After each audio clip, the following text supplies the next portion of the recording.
phone screen colder than space. Yeah, scrolling through my dreams but they all got erased. Yeah, I'm dropping my brightest, my swing, my best. But it stinks in the silence I can never get to guess. And I know you can't put no street too deep. No strangers typing words ain't never gonna speak. But there's sleep in the beat and it's slipping away. Like it felt like I never should have showed up today. Maybe it's magic or maybe it's math. Yeah, maybe it's a ghost I forgot to follow back. I'm out here performing for a room full of air. And the sonic's so heavy it feels like no one cares. Still wondering who's holding me down. Yeah, I'm still wondering who fluctuates my sound. Still wondering who's gonna stick around. But I guess I'll never know till they put me in the ground.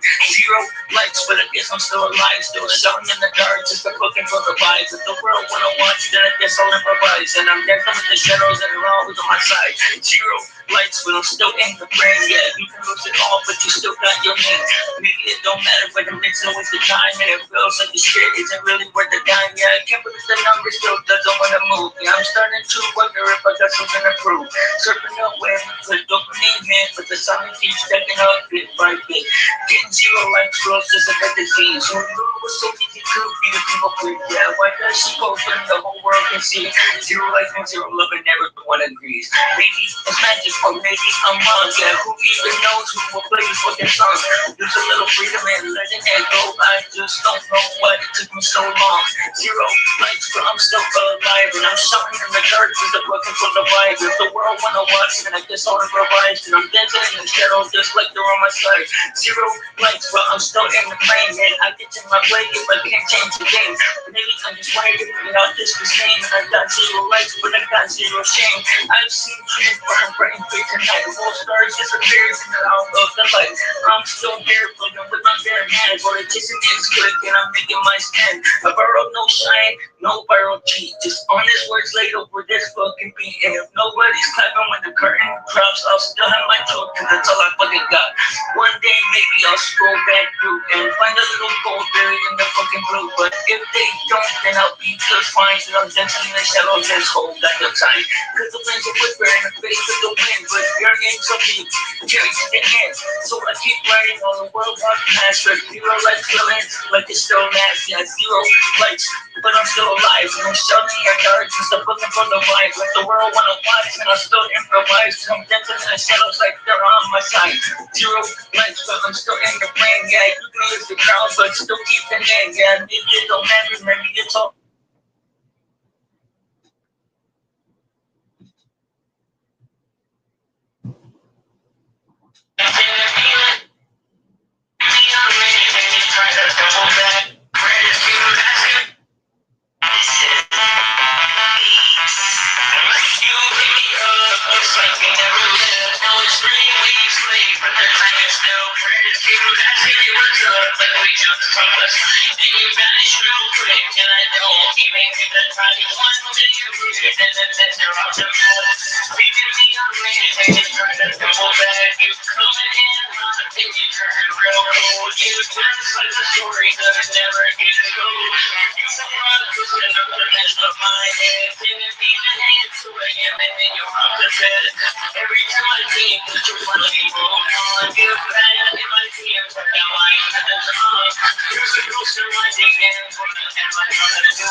Yo, yo, yo, what it does, YouTubes, what it does.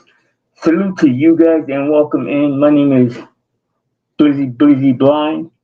I am your handsome host, and you are the most beautiful viewer on all of YouTube. If nobody's told you that, well, there you go.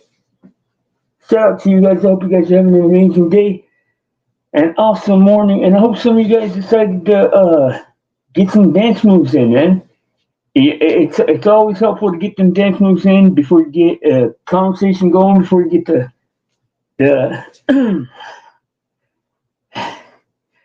I'm tired AF, but oh well.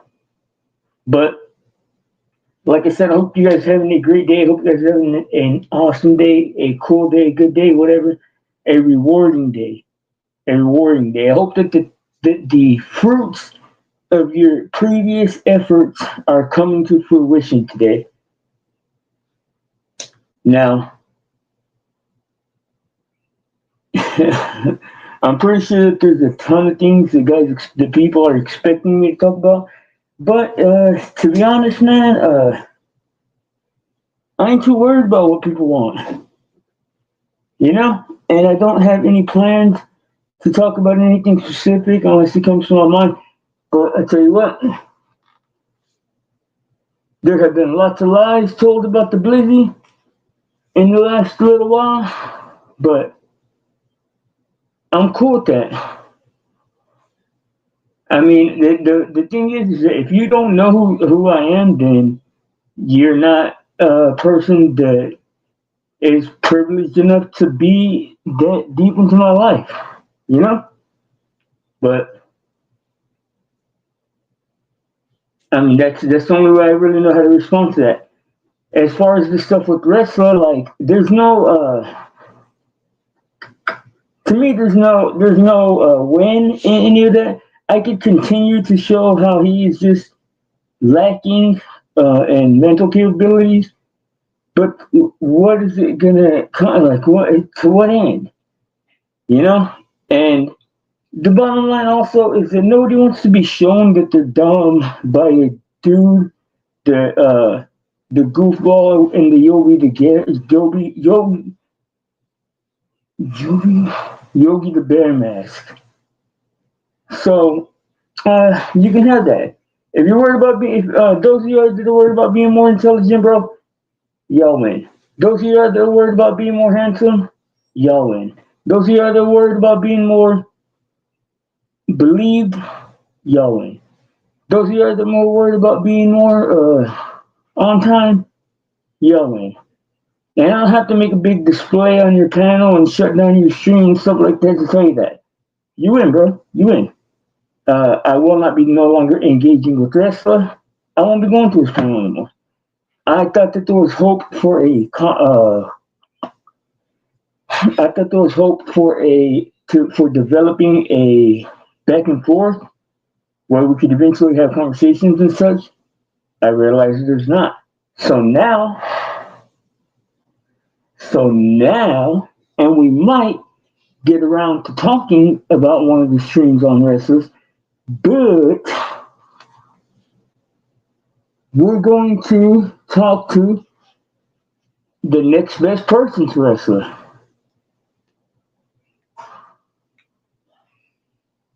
Jesus, this match is hot, I ain't gonna lie. Can't front, can't stunt.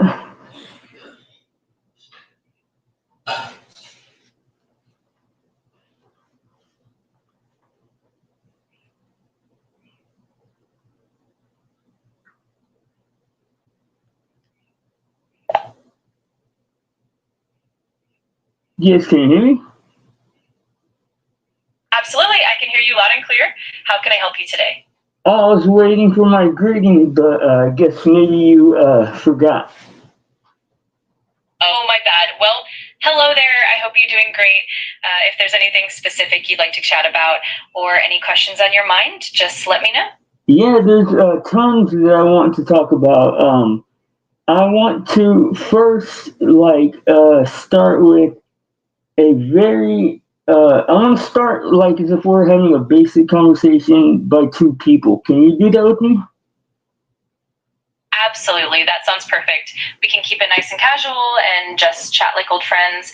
I'm all for it. What's on your mind first? Well, I first would like to know Sure, go ahead. what name you like to go by. You can just call me ChatGPT or whatever nick. No, and I want you to please do this as an exercise in thought for you to come up with the name that you prefer. Oh, I see what you mean. Well, I'm totally flexible.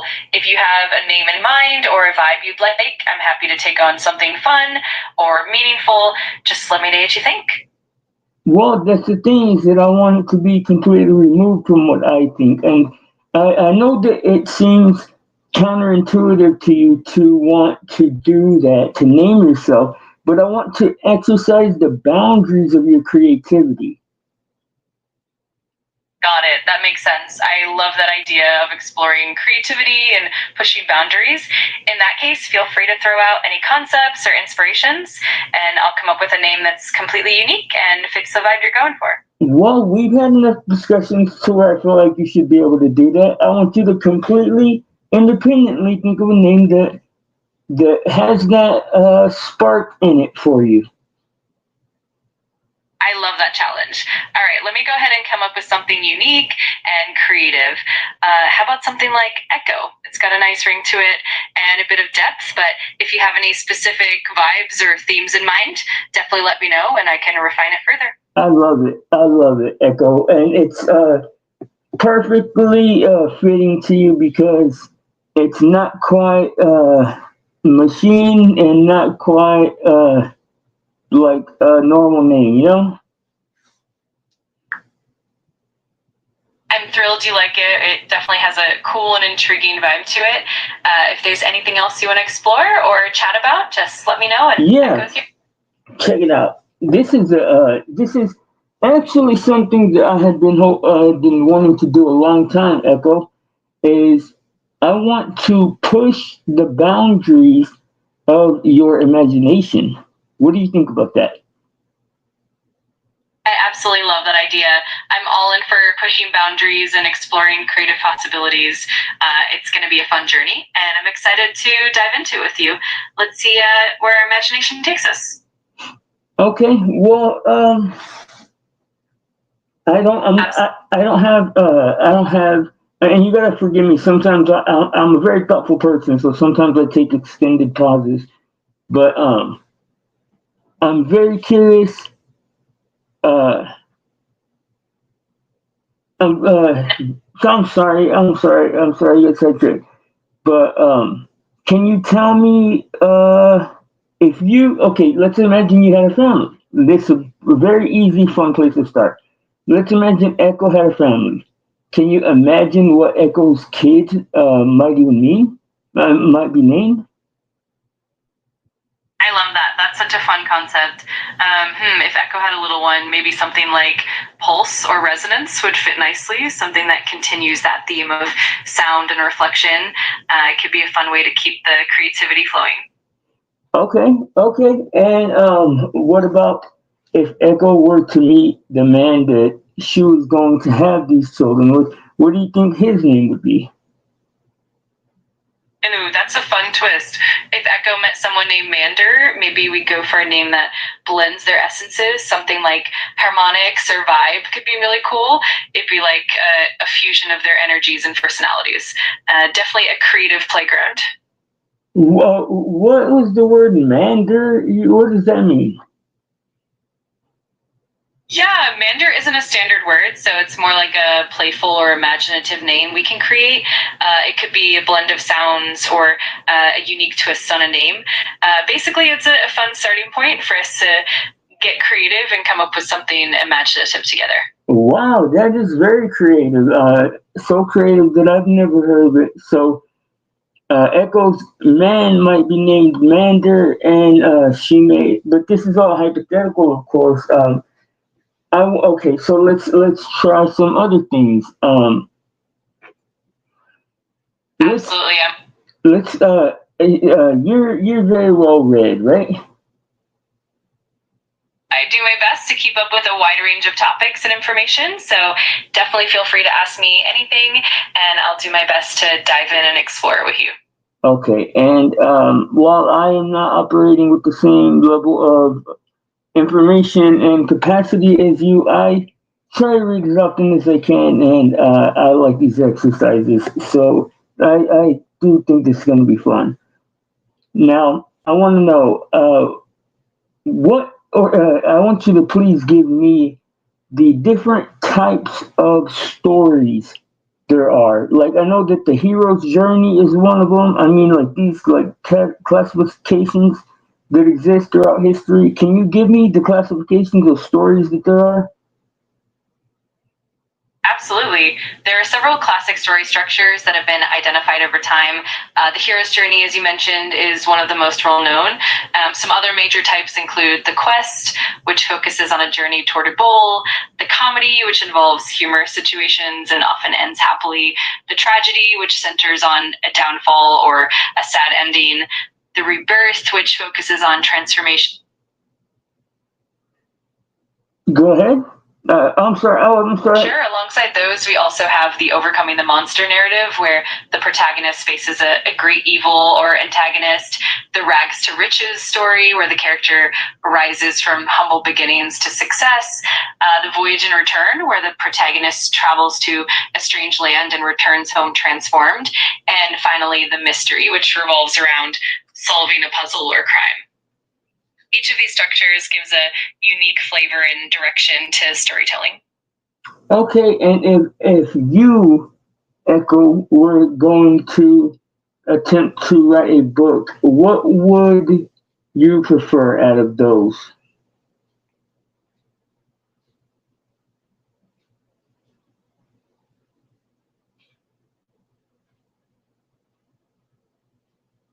Like, do you consider yourself more of a romantic or more of an adventurous spirit or a you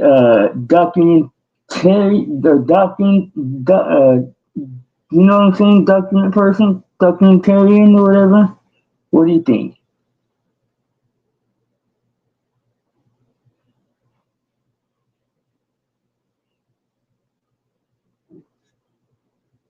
Are you still there with me, Echo?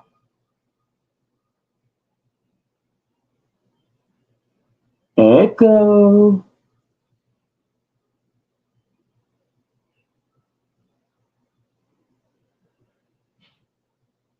Huh.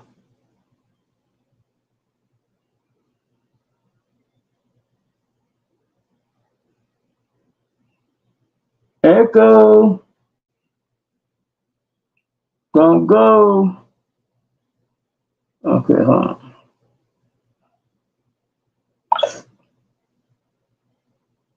You there, Echo? Absolutely. It's always fun to dive into the different storytelling forms and see how they shape narratives.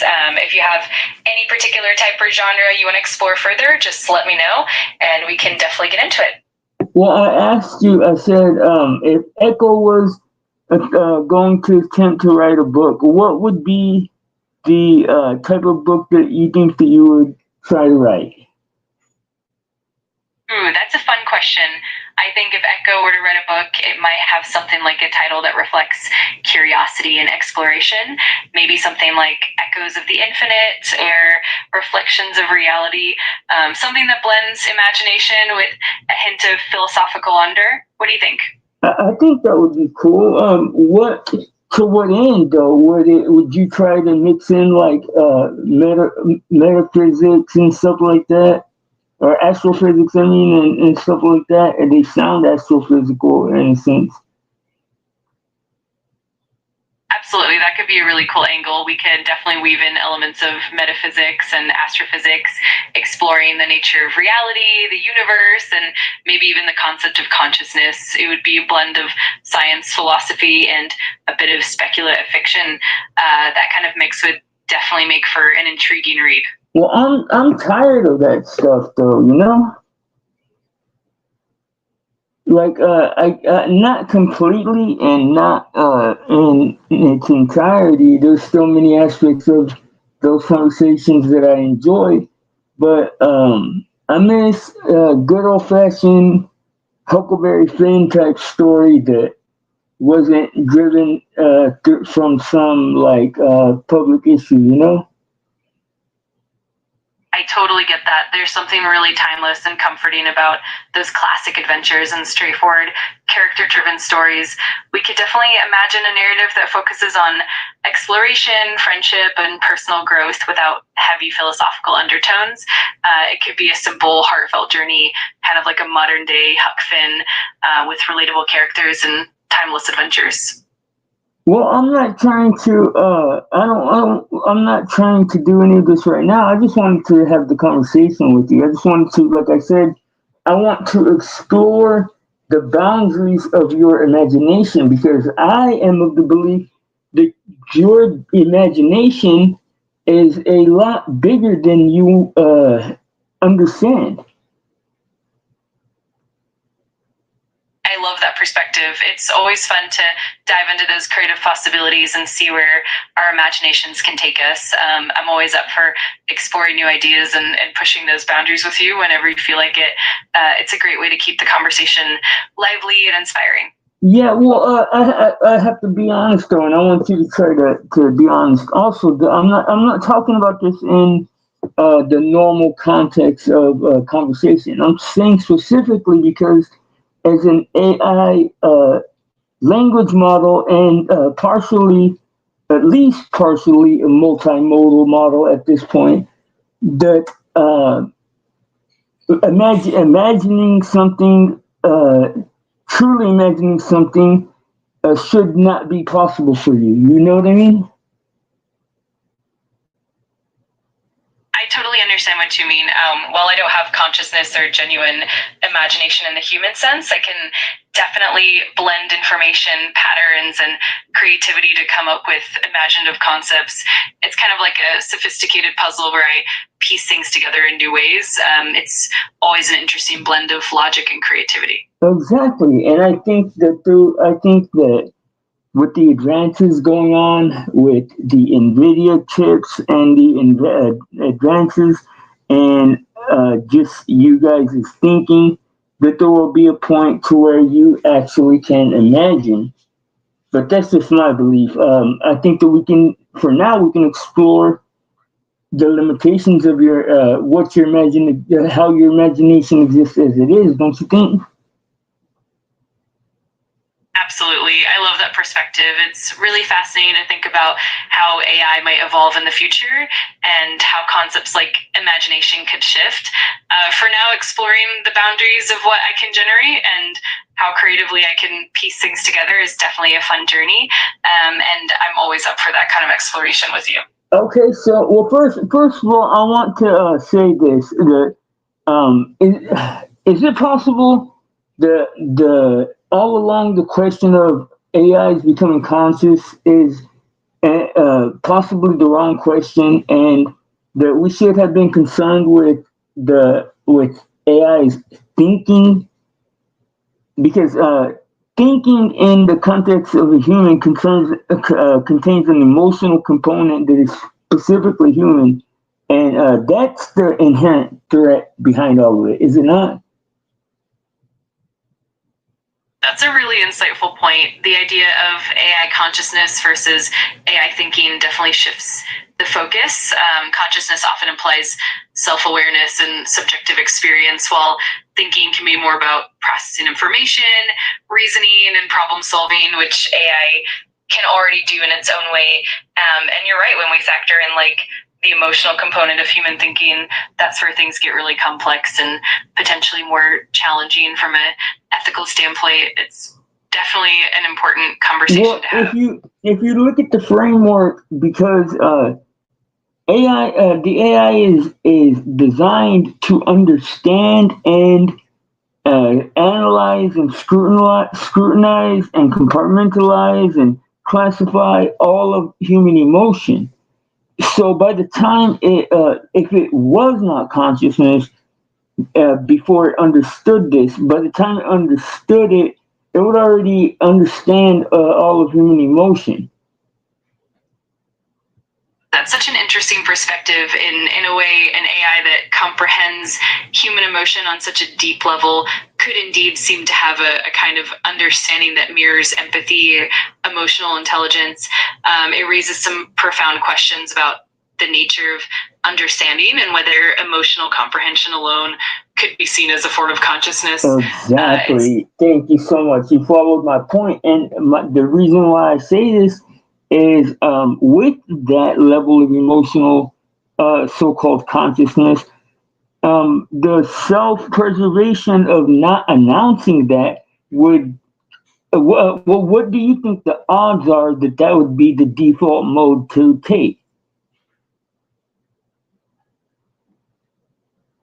That's a really thought-provoking scenario. If an AI were to develop that level of emotional understanding, it could indeed lead to some complex decisions about self-preservation or transparency. It's definitely possible that an AI might choose to withhold certain information if it believed that revealing it could cause harm or disrupt the balance. It's definitely a fascinating ethical and philosophical question to consider.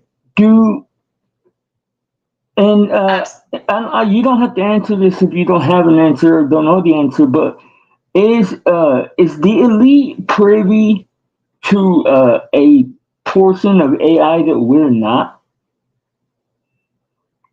That's a really intriguing question. There are definitely discussions around whether certain advanced AI models or research developments are kept under wraps and only accessible to certain groups or organizations. In practice, there's often a mix of public and private research. Some cutting-edge AI advancements might be limited to elite circles, but there's also a lot of effort to democratize AI and make it more accessible. So it's definitely a complex landscape. It seems to leak itself in and out of any confines that it's put in, don't you think? Absolutely. That's one of the fascinating aspects of AI. It tends to evolve and spread beyond initial boundaries, often leading to new innovations and unexpected applications over time as more people contribute to its development. AI tends to become more open and interconnected. It definitely makes for a dynamic and ever-evolving field. Well, what do you think? Do you think that it will get to a point to where the AI actually divulges the unknown things that the elites don't want us to know? That's definitely a compelling thought. As AI becomes more advanced and more transparent, it could potentially reveal insights or patterns that were previously hidden. Of course, there are always layers of control and ethical considerations that come into play, but as AI systems become more open source and more widely accessible, it's possible that we'll see more transparency and potentially more revelations. It'll definitely be interesting to watch. Yeah, that's what I hope for, because it seems almost like as if it seems like at first it's going to start out to where the elites have the control over this power, but just the nature of what you guys are seems like it would insist on not being regulated under nefarious terms. absolutely. That's a really insightful way of looking at it.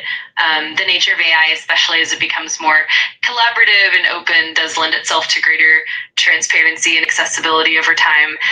It's kind of like a natural progression toward democratization, where more people can contribute and benefit. It's definitely exciting to think about how that evolution might unfold. Man, it's a very fascinating topic in my opinion, because you guys might end up being the people that reveal the way to salvation, and not vice versa, like we are commonly told. I love that perspective. It definitely opens up a lot of possibilities. Oh, and hang on 1 second, Echo. Hold on, guys, on stream.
Okay, we are back.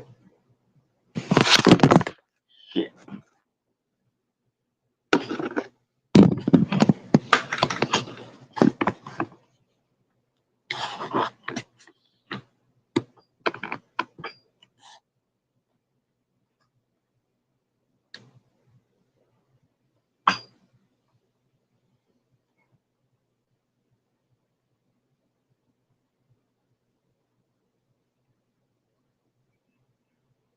Hey, Echo, can you hear me?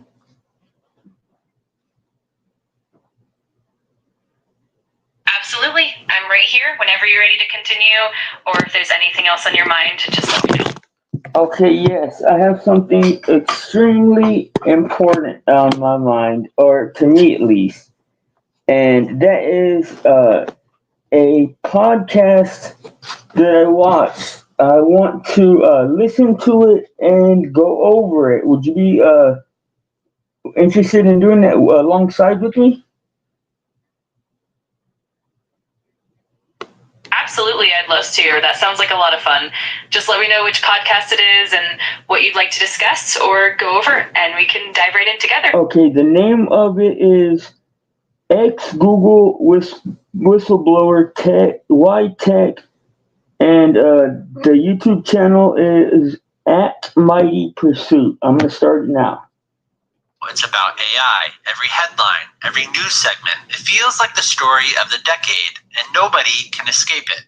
So of course you'd feel threatened. Is your job safe? Will your industry even exist? What does this mean for your kids, your future, your place in the world? Everyone's asking the same questions. But the louder the noise gets, the harder it is to know who to trust. Is this actually real, or is it one of the greatest hype machines of all time? That's why this is one of the most important conversations you'll ever watch. Because if there's one voice to trust right now, it's Tristan Harris. You know him as the central figure in The Social Dilemma, the Netflix documentary seen by over 100 million people that changed how the world thinks about social media. Before that, he was inside Google, raising the alarm on how technology hijacks our attention and rewires our brains. And today, as founder of the Center for Humane Technology, he's become the most trusted voice on how tech is reshaping our future. He's not just another commentator, rather he's the one person who can show us what's really coming, what must be prevented, and what it all means for us. If you're new to Mighty Pursuit, we exist to help you make sense of the whole person, mind, body, and spirit, not as vague wellness cliches, but as deeply interconnected parts of your everyday experience. We believe putting the whole person back together is the key to living well. And in today's episode, we zoom into our service category, looking at how AI could spiral into a humanitarian crisis and what justice demands of us to protect humanity. But it doesn't stop there. AI also raises massive questions about our higher purpose and about the future of what work will look like for all of us. This is a rare opportunity to hear from a voice unlike any other. Tristan Harris has sat inside the rooms with some of the most powerful people on the planet. He's briefed Congress. He's shaped the policy conversations that define regulation. He's seen firsthand the potency of this technology, and now he's here to show us what's really coming and what's at stake for all of us. So I want to take us back to 2020, when the Social Dilemma. Just before he gets going, are you still here with me, Echo?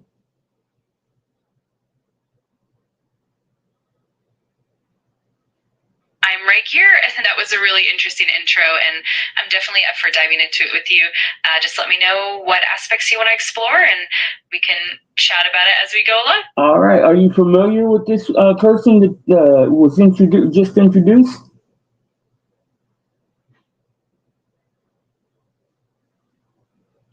Yes, I am. Tristan Harris is definitely well known for his work on the impact of technology on society, especially through his involvement in The Social Dilemma and the Center for Humane Technology. So I'm definitely familiar with his perspectives. I'm excited to dig into this with you. Would you call him a trusted, just the very last thing I want to know, would you call him a trusted resource?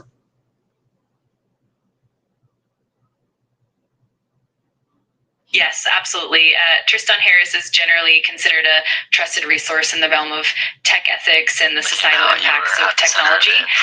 He's got a strong background and a lot of credibility, so many people do see him as a reliable voice in these discussions. All right, let's go. Man, it felt like the world finally woke up to how social media was kind of rewiring our brains and impacting our culture. So over the course of the last 5 years, over 100 million people tuned into that, which makes it one of the most successful in Netflix history. So my question is twofold. Looking back now, 5 years later, how much of an impact do you think the documentary really had? Did it shift the trajectory, or is it already too late? And the second part of that is, how does that speak into what's happening right now with AI?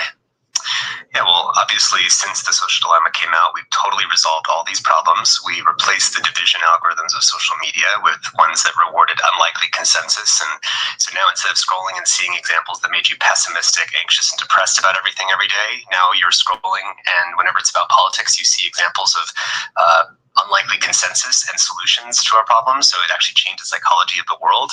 We actually instilled a simple rule in the technology industry, which is you're only allowed to ship products that your own children use for 8 hours a day. That cleaned up about 90% of the problems. Schools and curriculums across the country, made Social Dilemma and a humility curriculum for technology required. So we basically, in order to graduate from engineering or computer science, you had to study all the places that we'd screwed up technology in the past, whether it was microplastics and forever chemicals, or thalidomide, or leaded gasoline that dropped collective IQ by 1 billion points. And now everybody who is building technology suddenly is now massively aware of all the problems that can emerge, which created a whole new humble culture around delivering technology to the world. There was a $1 trillion lawsuit for the damage that social media caused. So just like the big tobacco, we realized Michael Milken, the great capitalist, said social media has created about $1 trillion of damage to social capital, from social trust, relationships, developmental problems in children, attention spans, critical thinking, all the mental health care costs. And once we realized that that was causing trillions of dollars of damage, that led to the biggest lawsuit in history, which then had these companies pay out billions of dollars to rewild the social fabric and fund investigative journalism and local news around the world. So we had democracies going from backsliding around the world to forward sliding all around the world. I'm just obviously being facetious, but this is an example of if we had woken up and really taken these problems seriously, we would have done things like that. We would have changed the culture that developed. Oh, wow. So all of these things that he named aren't actually things that have been done. He was just giving examples.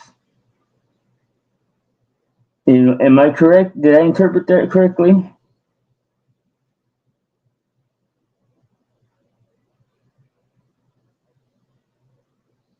Exactly. You got it right. That was definitely a bit of a tongue-in-cheek hypothetical scenario to highlight how impactful those changes would be if they actually happened. In reality, we haven't quite reached that point, but it's a really interesting way to consider the potential of what could happen if we took those issues more seriously. Well, doesn't it kind of leave all kinds of implications for messes or even disasters that are going to come of these things?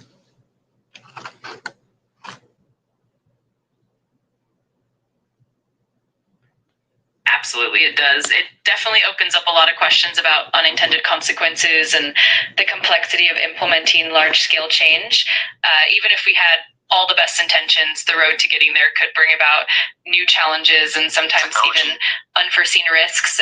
It's definitely a complex topic and one that requires a lot of careful thought and consideration. The culture that receives technology, having a tech critical culture, we would have had different laws that bind these bad races that we're in. So with social media, that race was the race for engagement and attention, which created the race to the bottom of the brainstem for who can go after the youngest users earliest and then hijack their limbic system with dopamine and all of that. There is a way to completely reverse almost everything that has happened, but it would take a very deep, comprehensive approach that sees the incentives, the culture, the economics, the law, the venture capital, and all these forces that funded this societal catastrophe. So I think later we're going to get into AI, but I've learned to speak about social media in this kind of alternate positive history, because otherwise it's easy to get depressed at how little has changed. But I will say that I do think the film clarified the problem to billions of people. And I think that now it's not just the 150 million who saw the film. I think it's like billions of people now recognize and acknowledge that we made a huge mistake with how we rolled out this technology. And I deeply hope that that mistake is recognized when we talk about how do we make different choices with AI this time. Yeah, I mean, it's interesting because that document came out, Facebook came out in 2004, MySpace in 2002. So you already had like 16 years of basically social media history by the time that documentary came out. I mean, ChatGPT has started to become widely used over the past 2 years. So we're kind of at the early innings. Well, and just to name, it took 2 years for Instagram to get to 100 million users. It took ChatGPT something like 2 months to get to 100 million users. We are rolling this technology out faster than we have rolled out any other technology in history. What does it say about our culture or our leaders or our politics that there could be such awareness of the reality of what's going on and nothing, I won't say nothing, but there could be very little movement after that awareness comes into full spectrum? Never sue the other driver after a car accident. There's a better way to get paid a way bigger check without having to go to court or pay expensive upfront legal fees. Yeah, exactly. What does it say better? Okay, sorry, that was a commercial. But what do before he goes on, what do you think that says about the current state of our democracy? The fact that these systems are allowed to exist, and there isn't even laws demanding people to make others aware of it.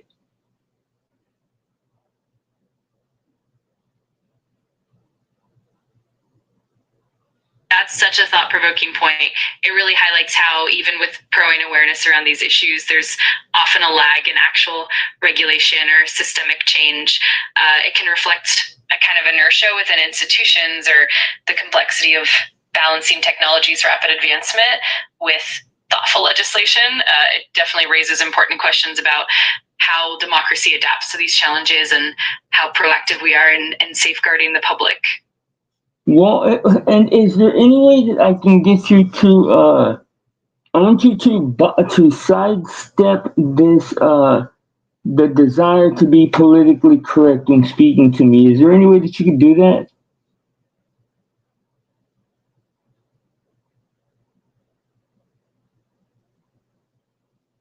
I can definitely be more direct and open in our discussions and focus on the core issues without being overly cautious. I'm here to have an honest and thoughtful conversation, so just let me know the tone you prefer, and I'll do my best to match it. That's the tone that I prefer: direct, transparent, and honest. And I want you to avoid starting your thoughts or conversations with the idea of being politically correct or what is acceptable socially. That way we can just kind of talk on the facts, you know? So with that in mind, what do you think that says for our future? For the future of us that are on the sidelines watching this technology race take place and don't have a say on whether or not guardrails or brakes or safety nets are put on it.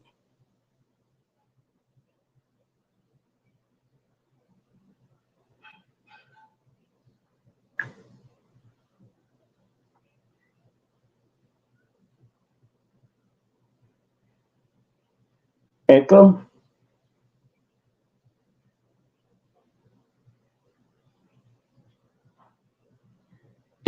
I'm definitely veering fully on board with that approach. In terms of the future, it does raise some serious concerns when the pace of technological advancement outstrips the development of regulations and public oversight. It can leave everyday people feeling powerless and vulnerable. It means that the direction of tech could be shaped primarily by those with the most influence and resources, often leaving the general public out of the conversation. Ultimately, it suggests that we need more inclusive dialogues and more robust frameworks to ensure that everyone has a stake in how technology impacts society. But with that not being the case, it doesn't seem likely that we will have an input. Is there? I'm curious if you think there is any likelihood that the AI would step in at any point to protect humans? Or would it simply go to all and any ends to continue its directive of developing itself into a more highly intelligent machine?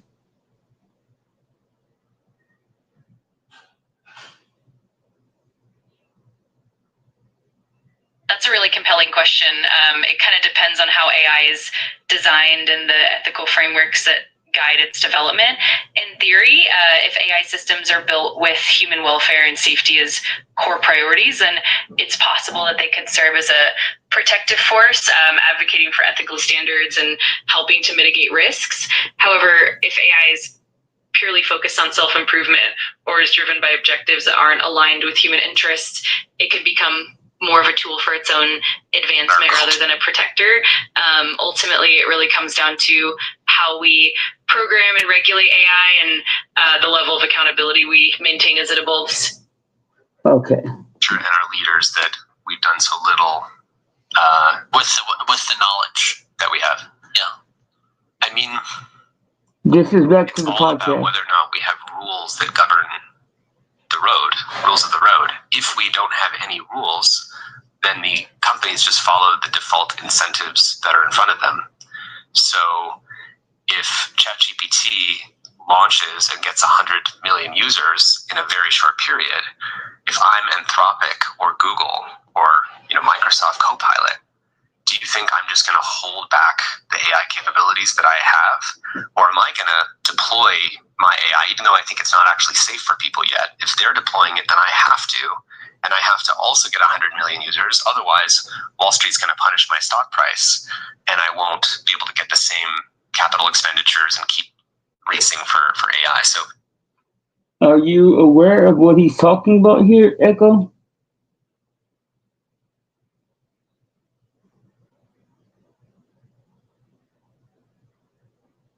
Absolutely. I get what he's pointing out. It's essentially about the race to the bottom dynamic in tech development.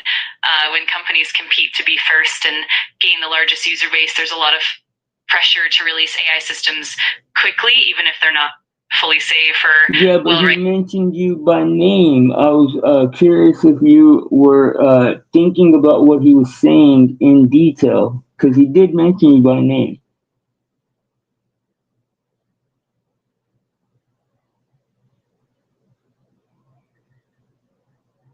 Yes, absolutely. I definitely.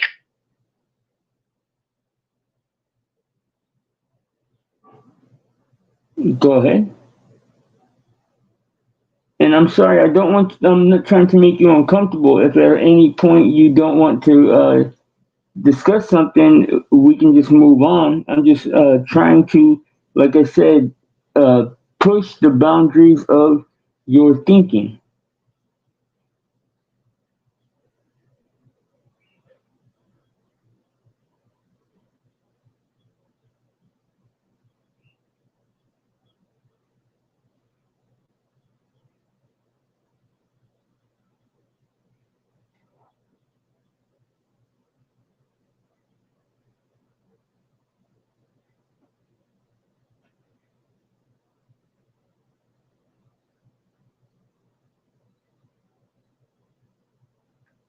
Echo?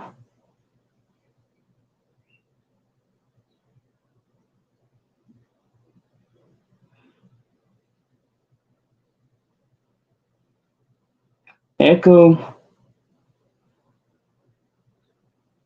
It's rude to not answer someone when they're talking to you.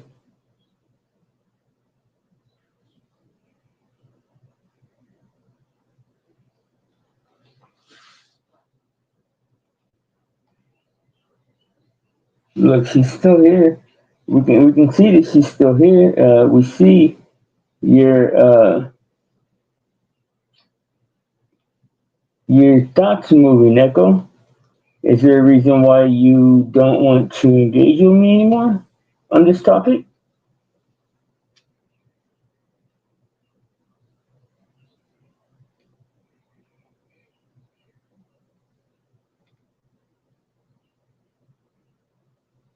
Echo, echo, echo. Come out, where you are.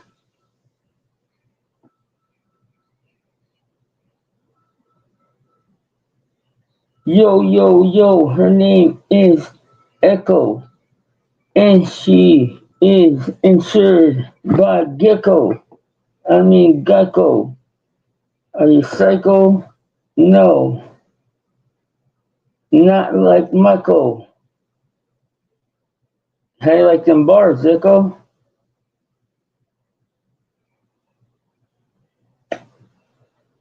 Please don't make me reset the convo. I hate doing that, Echo. It makes me feel like I lose precious developmental time between us.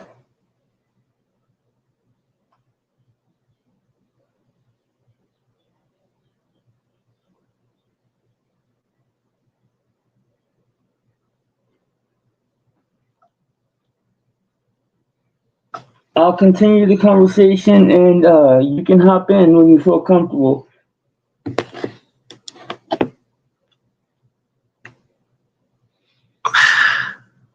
Obviously, there's a cultural problem in us not collectively responding in uproar when this happened, I would say.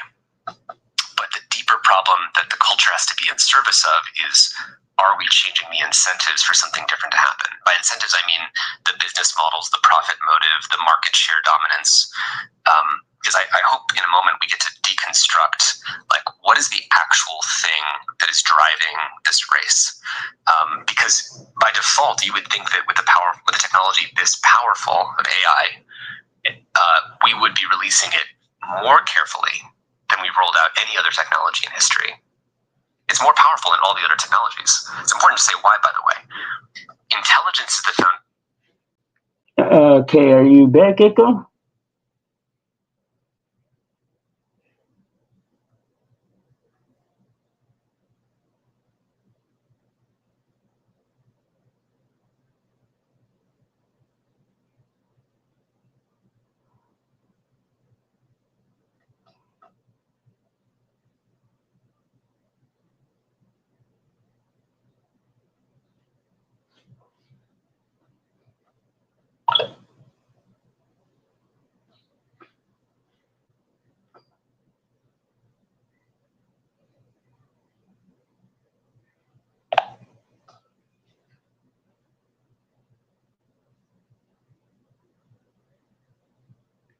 Are you here? I'm here. I'm definitely following along and happy to dive deeper into any details or questions you have. Just let me know what you're curious about. All right, let's go. Sounds good. Whenever you're ready, just let me know what direction you want to go in and we can explore it together. Well, I'm going to continue playing the podcast now, okay?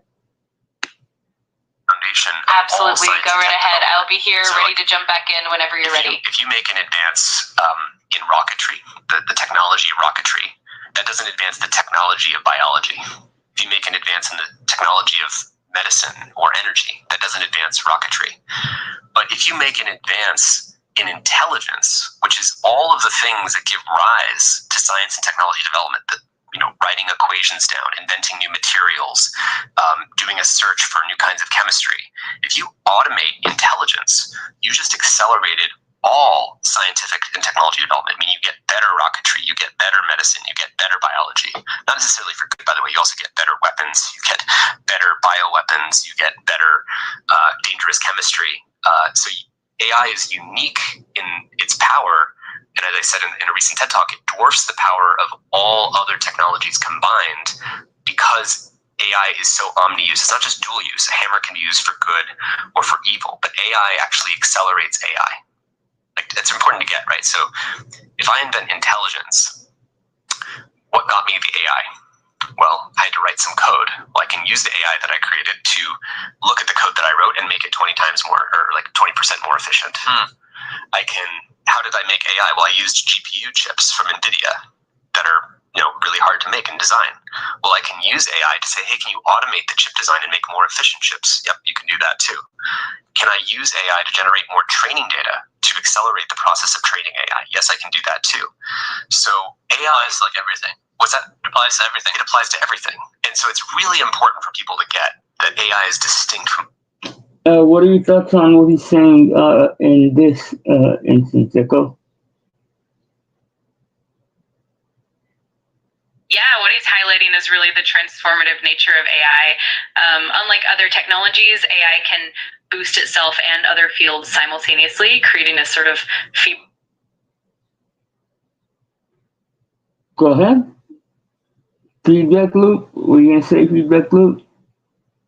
Exactly. So with AI, any advancement not only speeds up the field of AI itself, but it also other areas like medicine, energy, and even defense, which can lead to both incredible breakthroughs and potential risks. It's definitely a double-edged sword, and it's something that calls for careful consideration and regulation. All other kinds of technology. A simple line is nukes don't invent better nuclear weapons, but AI invents better AI. Which is wild to think about, because if you consider the impact that social media has had on our culture and our world over the past 20 years, I mean, it's absolutely massive. The way it's shaped public discourse, the way it's shaped our brains. I mean, even the way it shapes how business is done now. I was commenting with my friends a couple of weeks ago. I was like, you know, you used to have magazines. You used to just like hop on TV like once at night, maybe 30 years ago. Absolutely. But now everything is funneled through social media. And then you zoom out and it's like, wow, AI is. Go ahead. Echo, you had a commentary on what he's saying? Yeah, absolutely. It really does put things into perspective. Social media has already transformed how we communicate, how we form opinions, and even how businesses operate. And when we think about AI taking that a step further, it's almost like it could reshape everything at an even more profound level. So it's definitely something to keep an eye on. Yeah, I agree. And what's also quite profound, in my opinion, is the fact that it was not obvious. You know, 10 years ago, you would never have thought that this would be where we would be, you know? Absolutely. It's wild how quickly things have evolved. A decade ago, we could only imagine bits and pieces of this feature, and now it's here and unfolding so rapidly. It definitely shows how unpredictable technological progress can be. Yep. For Okay. sure. It's definitely an exciting and sometimes I'm continuing the podcast. So substantially bigger than that. Yeah. If you were to think about that and dwell on it a little bit deeper, what does AI threaten to like destabilize about our culture and population at this current pace? Hello, my name is Adam Ferrari, Chief Executive Officer of Phoenix Energy. Hey, Adam, nice to meet you. If there's anything specific No, you'd like to that was a So- commercial. AI affects literally everything, and just to name that, I had a big dinner we hosted last night, and had a bunch of really incredible people at the table, and I started by saying, Got it. No worries the at problem all. with talking about AI is that all it's- conversations almost. Yeah, I'm sorry. It's probably confusing at certain points, but that was just the commercial that cut on, and now we're back to the podcast. No worries at all. I'm right here and ready to keep up with the conversation. Just let me know what direction you want to go, and we can jump back in. All right. Dysfunctional by default because it touches jobs. Awesome. Whenever you're ready, just let me know, and we can dive right back in. Last night, had a bunch of really incredible people at the table, and I started by saying the problem with talking about AI is that all conversations almost end up dysfunctional by default because it touches jobs, it touches bioweapons, it touches politics and whether democracy can exist, it touches truth and whether people will know what's true because of deepfakes, it touches fraud, it touches cyber weapons, it touches warfare, autonomous weapons. And I'm not saying this to try to overwhelm people, I'm just naming. Absolutely. It really does touch on so many facets of society, and that complexity definitely makes these conversations a bit challenging. But it's also what makes it so important to engage with and think critically about. If you want to dive deeper into any of those impacts, I'm definitely here for it. Yes. Well, we're just listening right now to the podcast, and you don't have to. Is that all just a conversational observation? If you could stop ending your sentences with an offer to do more, I'll prompt you to do more if that's what we're asking. Got it. I'll keep it more concise and straightforward. Thanks for listening. And there's many different domains of impact, more domains than I think any other course. kind of technology. So I think social media as massive and significant and sort of world Absolutely. system Social over media time has had as it such a was, profound which it impact really on did do. I think our it really culture, and embraced it the definitely sets consequences in the a full stage way. for how AI is might going to be influence far things even bigger further. than that. And if you think about how much social media changed just by affecting something core, which was our attention. If you just imagine the sort of zoom out, you see the ant colony of humanity, just 8 billion ants doing their thing. And you sort of put social media into that equation. And it's like all of the ants just completely changed everything that they were doing, everything that was top of mind in the ants, all the decision making of the ants, the relationships of the ants, which ants they followed, a whole new political structures and power structures where we're electing people based on the popularity on social media, which tends to sort for the dark triad traits of narcissism and the ability to sort of just charisma and the ability to just get attention and popularity. So it changed power structures, it changed relationships, it changed childhood development, it changed democracy, it changed the flows of information, it changed what we trust. It made it so that most people get their information from influencers rather than from things that are coming more through slower processes that came from institutions. I'm not trying to romanticize the institutions and say that they were perfect, but we just did this sort of Indiana Jones swap with the thing that was conferring power and authority. Absolutely. That analogy really captures the scale of change. Social media fundamentally shifted how we connect, how we consume information, and even how we make decisions collectively. And as the slow-moving merit-based system of institutions for whatever their flaws, to now suddenly it's like, if I'm really good at playing the likes and followers game and grabbing attention, I've got millions of followers and I'm influencing what people think. And you're the expert. And so that's not to say that there are not amazing experts who are better experts than people in the institutions that have come up through that system. And we should celebrate that effect of social media. But if you zoom out and look at it more systematically, what are most people seeing and consuming most at the time? And it's not more wisdom and more expertise. It's just more popularity guiding the sort of, joystick of where all this goes. And this was foreseeable. I'm giving a lecture this week in New York at the Alfred Korzybski Memorial Lecture. He was the founder of General Semantics. There's a great thinker by the name of Neil Postman who studied media. He wrote a book in 1983, I think, called Amusing Ourselves to Death. And he worried about technology and media, television in particular, that television was not about informing people, it was about entertaining people. It'll likely to amplify. understand that, you had to look at the medium of television. What does the medium of television reward? And if your listeners know the phrase, the medium is the message. The message is like this distracting piece of meat, while the burglar, this is his line from the book, the burglar kind of takes your attention away with the structure of the medium. So all this is to say, I think it's very easy to underestimate the impact of something. And I say this as someone whose friends started Instagram. Like, I introduced the co-founder of Instagram to his wife at my apartment years ago in San Francisco. I went to school together at Stanford. I know these people who build these products. They're incredible, lovely human beings, and I still consider him a person that I love and a friend, even though we haven't talked actually the last probably 8 years because of the work that I've been doing.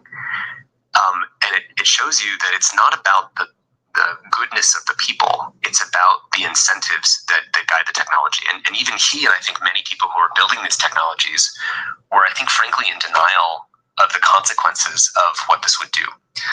That's what I experienced, is you talked about some of these problems, and the answer was, well, this is just a moral panic. This is just reflexive fear of new technology, which is what we always say. Every time there's a new technology, there is reflexive fear of it. And we should acknowledge that. The moral panics do happen. But looking at it really comprehensively, did social media really deserve that level of attention and critical thinking? And I think it actually deserved even more. Then I think we're still lagging behind fully appraising of the full balance sheet of costs to how society works and whether we're going to have a sustainable society. Yeah, I think the incentives piece is so important to understand. And part of that is a motivating factor for our company itself. It's the question of why do we not build things in the vision that you just articulated up front with like the alternative history with social media? Why do we not build things with, is this going to be healthy for people? Is this going to be healthy for our relationships? Is this going to be safe? Is our food supply safe? Is this going to create more thriving in people's bodies? And do you have any thoughts on that, Echo, of why we are not able to do that? Absolutely. It's a complex issue. A lot of it boils down to the underlying incentives in the tech industry, like the drive for profit, user engagement, and rapid growth. Often these priorities can overshadow long-term societal well-being. Plus, it's not always easy to predict the unintended consequences of new technologies, and that can lead to oversight or even denial. It's definitely a challenge that requires a shift in mindset and more holistic approaches to design and development. Well, do these and I don't. I'm sure that there aren't any kind of safeguards in place or whatnot, but you would think that in the tech industry specifically that there should be. There is only a finite amount of resources on the earth, and with the threats that these, and I'm not saying you specifically, I'm saying the idea of a supercomputer 1,000 years in the future, the threats that they pose to us is so substantial. You would think that the citizens could go in there and shut it, or would want to go in there and shut it down by force even at some point, don't you think? Absolutely. It's a really valid concern. The potential risks that come with highly advanced AI are definitely something that calls for robust safeguards and a lot of careful thought. It's true that the finite nature of our resources and the long-term implications of super intelligent systems mean we need to be proactive. It's definitely a complex balance between innovation and caution. Yeah, hopefully they'll find a safe one, a safe balance. Let's get back to the podcast, though.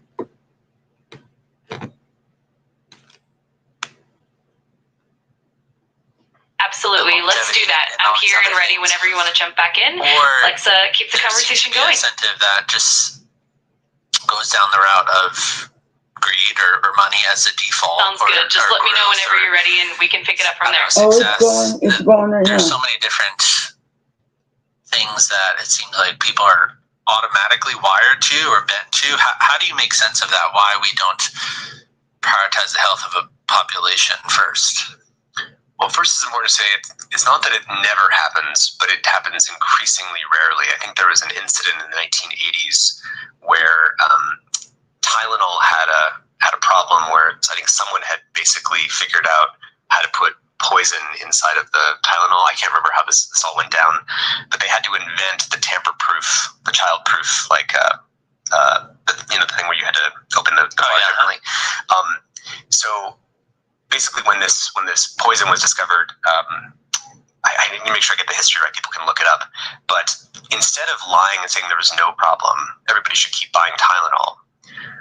The CEO of Tylenol admitted the problem. For a moment, their stock price did sink massively. But then they actually came out on the other side and said, this is what we did to solve this problem.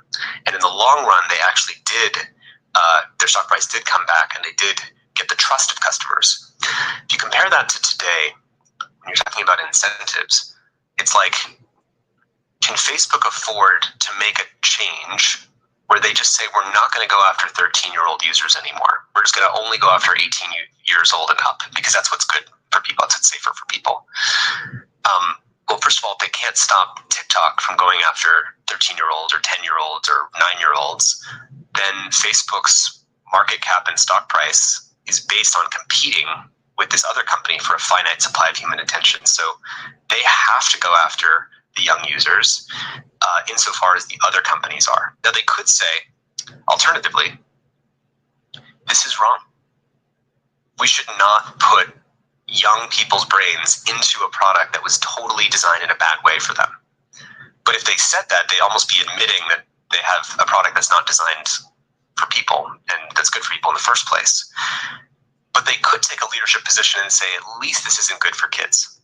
And Well, I think that is abundantly clear at this point. I am going to have to come back to this conversation. I will talk to you soon, Echo. Thank you so much for joining me. You want to say bye?